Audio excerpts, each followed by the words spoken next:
പലരും ഞങ്ങൾ ദൈവമക്കളാണെന്ന് അഭിമാനിക്കുന്നു. പലരും നാം യേശുവിൻ്റെ മക്കളാണെന്ന് അഭിമാനിക്കുന്നു. നാം ക്രിസ്തുവിനെ വിശ്വസിക്കുന്ന മക്കളാണെന്ന് അഭിമാനിക്കുന്നു, ഒക്കെ ചെയ്യുന്നു.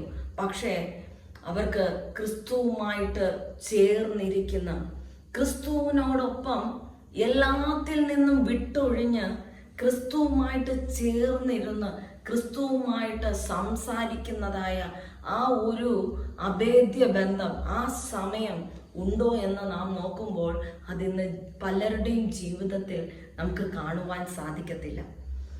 കാരണം ഈ തിരക്കേറിയ ജീവിതത്തിൽ പലരും ഓരോ കാര്യങ്ങളിൽ തിരക്ക് പിടിച്ച് അവർ ജീവിക്കുമ്പോൾ അവർ പൊതുവായിട്ടിരുന്ന് പ്രാർത്ഥിക്കും.